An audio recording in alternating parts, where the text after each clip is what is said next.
So it's over for the Dallas Mavericks. It really is. It's over. Kyrie Irving is out for the season, and as far as their pick situation, it's not good either. It's not good either at all. And not only that, like, Kyrie's not there next season.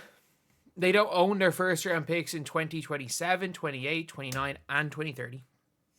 They don't own 4 first round picks in a row. And, like, it's not good at all. And the picks are only, like, really highly protected. The 2027 one is top 2 protected. It's now at the stage where you might have to trade Anthony Davis this offseason. I'm not joking. You might have to trade Anthony Davis now. Like, you might... I've never seen anything like it. Like, you might actually have to trade the player that you traded Luka Doncic for, your franchise player, this offseason because you're screwed. You have to find a way to get your picks back, and the only thing you can do with that is... The only way you can really get your picks back is if you find some way of getting AD to and pieces to other teams to get all your picks back, and then you have to rebuild with just your own picks.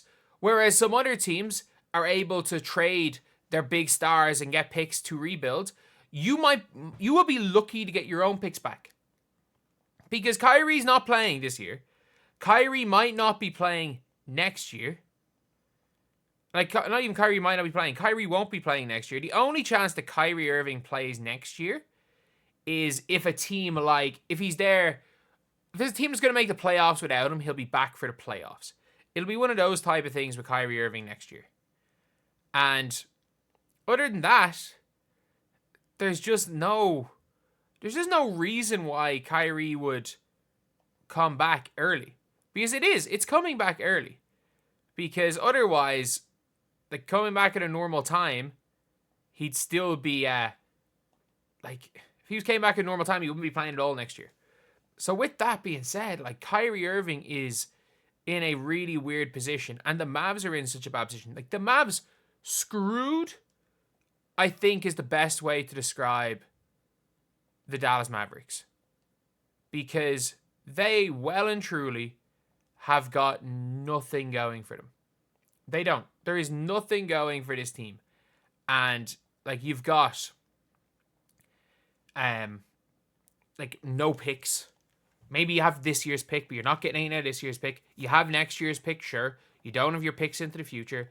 Is next year's draft. Like, you basically have to bank on someone like a Dibansta. I think Dibansta is probably the best player in next year's draft. It's hard to get pick number 1. Everyone's trying to capture the flag this year. But sometimes you might have to settle for VJ Edgecombe when you're trying to capture the flag. Like, let's not forget the Pistons went all in for Wemby and they ended up with Asar Thompson. I like Asar Thompson, but they didn't even get the better Thompson brother. They not only didn't get the best prospect, they didn't even get the better Thompson brother. And that's the thing with right now with Kyrie. You've got Kyrie gone, and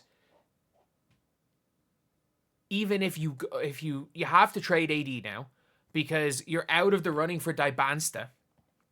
If you don't trade AD, you're going to win too many games that you're no longer in the running for AJ Dibansta. You're never going to win a championship with a 33-year-old off an ACL injury. You're not going to make the playoffs this year or next year. You're not going to make the playoffs this year or next year. So you're wasting a year of AD. AD's agent is Rich Paul. He's not going to let you waste a year of AD's career. There's nothing really that Dallas can do right now, except the first thing they have to do in the offseason. They have to tank this season. They have to trade AD, and they need to get assets. They need to see if what they can get more than their own picks. I don't know who owns their picks, but they have to find some sort of a way to get their picks back. If they can't get their picks back, they're in a bad spot. And to do that will probably mean trading Anthony Davis. You have to blow it all up, because the worst thing you can do as a team is hold on too long when you don't have a chance. Just like the Sixers did. If you guys had not, I've been a fan of this channel for a while. I was talking before the season saying the Sixers needed to trade Joel Embiid because his value is still high. And I was like, I gave him. This is before the season started, by the way. There are plenty of videos on this channel you can hear me talking about Embiid. My opinion was that Joel Embiid had 100 games left in his career. And I still think you could have gotten 3 to 4 first round picks for him and some assets. And you didn't need to sign Paul George. I actually said right away when the season starts, the second Paul George is eligible to be traded, try to trade him.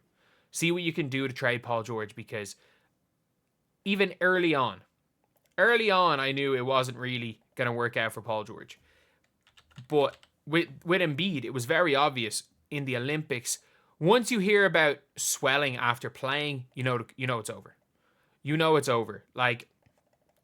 You're hearing doctors here talking, they're like, a surgery's not going to help.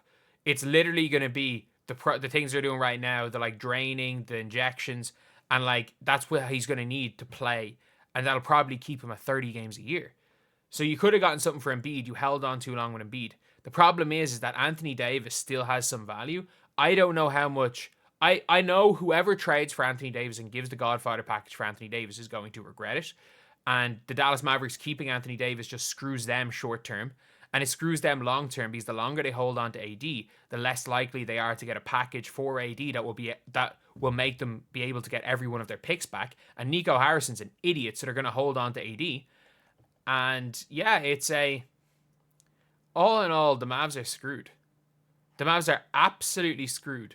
There's no ifs, ands, or buts about it. This is the only way, the only word I can use to describe this is screwed. They have, the only way that they can kind of come back from this is the AD trade. Because Kyrie's probably walking in the summer. Or they have to screw themselves even more by doubling down, keeping Anthony Davis, giving Kyrie Irving a long-term contract off the back of an ACL tear we'll probably never fully recover from. And then you've suddenly got this terrible contract in Kyrie Irving on your roster. And Anthony Davis, who doesn't really want to be there, going nowhere in the play-in and being like the Sun, and you have to go all in, the Suns, or you have to go all in then, and you're in a horrible situation with aging stars who are coming off injuries and their bodies are letting them down, with a bunch of role players and no picks. In fact, you're worse than Phoenix, because at least Devin Booker's in his 20s. At least they got Ryan Dunn. Ryan Dunn's better than... is he better than Lively? Yeah, I'll take... Give me Ryan Dunn over Lively. I like Derek Lively, but without Luka Doncic, give me Ryan Dunn over Derek Lively. And in fairness, I don't mind Nick Richards. There are players that I don't mind on the Phoenix Suns. They got better young players. They got as good young players as Dallas anyway. But yeah, it's just a mad old situation for the Dallas Mavericks. They've got no future. They've got no present. And the only thing they got in the past out of all of this was a NBA Finals appearance, and they got rid of the guy who was the main reason why they had that Finals appearance. But anyway, I'll see you guys.